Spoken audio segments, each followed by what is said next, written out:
রাষ্ট্র তাকে দিয়েছিল ইউনিফর্ম, কাঁধে নক্ষত্র, শপথ ছিল জননিরাপত্তার, কিন্তু সেই পোশাকের আড়ালেই ডালপালা মেলেছে এক দানবীয় রূপ। তিনি সাবেক অতিরিক্ত ডিআইজি গাজী মোহাম্মদ মোজাম্মেল হক। নামে রক্ষক হলেও কাজে ছিলেন এক নিষ্ঠুর ভক্ষক। রূপগঞ্জের বালুচর থেকে বান্দরবানের পাহাড়, কুমিল্লার মেঘনা থেকে সুনামগঞ্জের হাওর, সবখানে ছিল তার থাবা। ঘটনাটি ২০১৭ সালের। রূপগঞ্জের বাসিন্দা জাহের আলীর ৬৫ বিঘা জমির ওপর নজর পড়েছিল বাংলাদেশ পুলিশের তৎকালীন অতিরিক্ত ডিআইজি গাজী মোজাম্মেল হকের। ক্ষমতার কি বিভৎস রূপ! টানা ১৩ দিন ডিবি কার্যালয়ে আটকে রেখে চালানো হয় অমানসিক নির্যাতন। পোলার সামনে মারে বাপেরে, মায়ের জামার সামনে মারে বাপেরে, মায়ের জামাইরে মারে আমার সামনে। এরপর কি বাধ্য হয়েছে লিখে দিতে? হ্যাঁ, এরপর বাধ্য হয়েছে। আপনি মনে করেন রিমান্ডে নিয়ে যদি আপনারা কলে একটু সই করেন, তা আপনি সই করবেন না? যদি খালি আর ৪ দিন থাই আমরা, তাইলে আমাকে লাশ ফাইল নইতে। রিমান্ডের ভয় দেখিয়ে জমি লিখে নেওয়া ছিল মোজাম্মেল হকের সিগনেচার স্টাইল। শুধু জাহের আলী নন, রূপগঞ্জের এমন অসংখ্য ভুক্তভোগী আছেন যারা মোজাম্মেল হকের ভূমিদস্যুতার শিকার।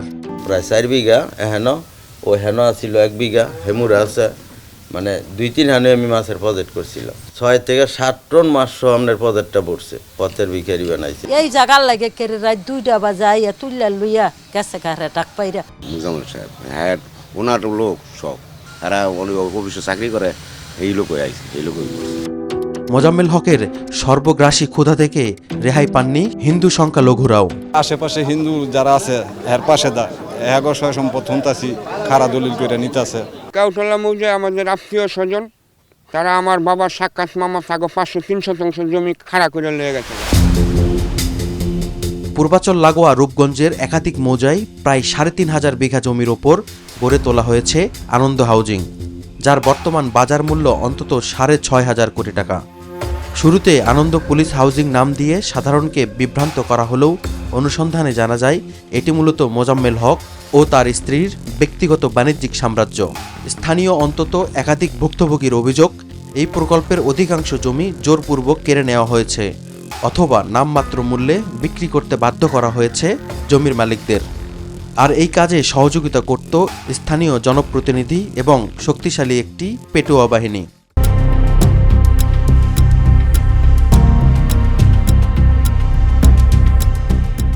গাজী মোজাম্মেলের এই বিত্ত বৈভবের প্রদর্শনী যেন হার মানায় রূপকথাকেও। আনন্দ হাউজিংয়ের সীমানা ঘেঁষেই গড়ে তুলেছেন এক চোখ ধাঁধানো বিলাসপুরী। সাধারণের প্রবেশাধিকার যেখানে কঠোরভাবে নিষিদ্ধ, সেখানে কাঁটাতারের ওপাশ থেকেই উকি দেয় এক রাজকীয় আভিজাত্য আর ক্ষমতার আস্ফালন। মোজাম্মেল হক আইনের ফাঁকফোকর জানতেন, তাই নিজেকে বাঁচাতে সম্পদের পাহাড় গড়েছেন স্ত্রী ফারজানা মোজাম্মেলের নামে। আনন্দ হাউজিংয়ের ৯০% শেয়ারই তার স্ত্রীর নামে। গভীর অনুসন্ধানে মোজাম্মেল হকের সম্পদের মানচিত্র বিস্ময়কর রূপে ধরা দিয়েছে।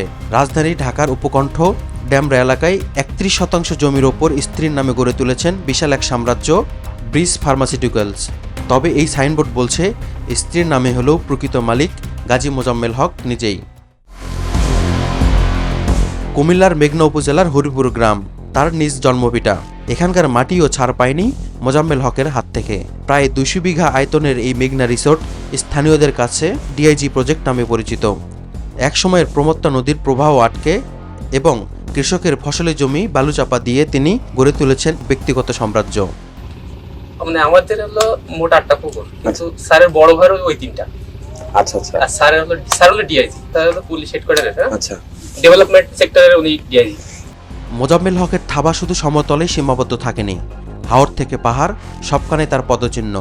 সুনামগঞ্জের হাসাউড়ায় প্রায় ১০০ বিঘা জমির ওপর গড়ে তুলেছেন বিশাল এক বাগানবাড়ি, যার বর্তমান বাজার মূল্য অন্তত ১০ কোটি টাকা। এবং বান্দরবানে ১৭৫ বিঘা জমির আতর বাগান, সবই এখন এই দম্পতির মালিকানায়। গাজী মোজাম্মেল হকের সম্পদের বিস্তৃতি দেশের সীমানা ছাড়িয়ে বিদেশেও ছড়িয়েছে বলে অভিযোগ উঠেছে। বিশেষ করে মালয়েশিয়া এবং সিঙ্গাপুরে তার নিয়মিত যাতায়াত অর্থ পাচারের সন্দেহকে জোরালো করে তুলেছে। সংশ্লিষ্ট সূত্রগুলোর দাবি, হুন্ডি বা অন্য কোনো অবৈধ উপায়ে তিনি বিদেশে বিপুল পরিমাণ অর্থ পাচার করেছেন। ইতিমধ্যেই গাজী মোজাম্মেল হকের বিরুদ্ধে অনুসন্ধানে নেমেছে দুর্নীতি দমন কমিশন। প্রাথমিক তদন্তে তার অবৈধ উপায়ে অর্জিত সম্পদের অকাট্য প্রমাণ মিলেছে। নথিপত্র অনুযায়ী মোজাম্মেল হকের নামে প্রায় 12 কোটি টাকা এবং তার স্ত্রী ফারজানার নামে আরও প্রায় 3 কোটি টাকার অসঙ্গতিপূর্ণ সম্পদের হদিশ পেয়েছে কমিশন। অনুসন্ধানকারী কর্মকর্তা সম্পদ বিবরণী দাখিলের নোটিশ দিয়েছিলেন, তারপর কিন্তু ওনারা সম্পদ বিবরণী দাখিল করেছেন। এখন ওনারা সেই বিবরণী যাচাই বাছাই করে দেখছেন। গাজী মোজাম্মেলের 26 বছরের দীর্ঘ চাকরি জীবনে সিংহভাগই কেটেছে দাপ্তরিক টেবিলে। ফলে মাঠ পর্যায়ে অপরাধ দমনে তার অভিজ্ঞতা যেমন যৎসামান্য, তেমনি যা আছে তাও বিতর্কে ঠাসা।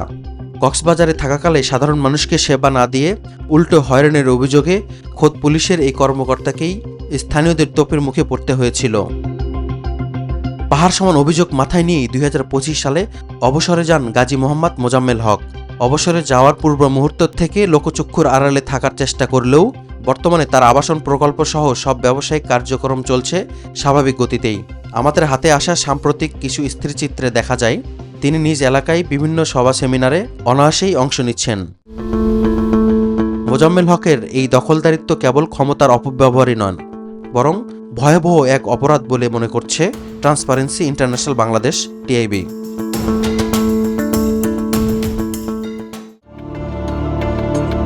আইনের রক্ষাকবচ যখন ভক্ষকের হাতিয়ার, তখন সাধারণের দীর্ঘশ্বাসী বড় সাক্ষী। ক্ষমতার দাপটে গড়া এই সম্পদের পাহাড় কি কেবল নথিপত্রেই সীমাবদ্ধ থাকবে, নাকি বিচার পাবে ভুক্তভোগীরা? প্রভাবশালী সিন্ডিকেটের শেকল ছিঁড়ে ন্যায় বিচার কি সত্যিই পৌঁছাবে জাহের আলীদের আঙ্গিনায়? এমন হাজারো প্রশ্নের উত্তর খুঁজছে শত পরিবার।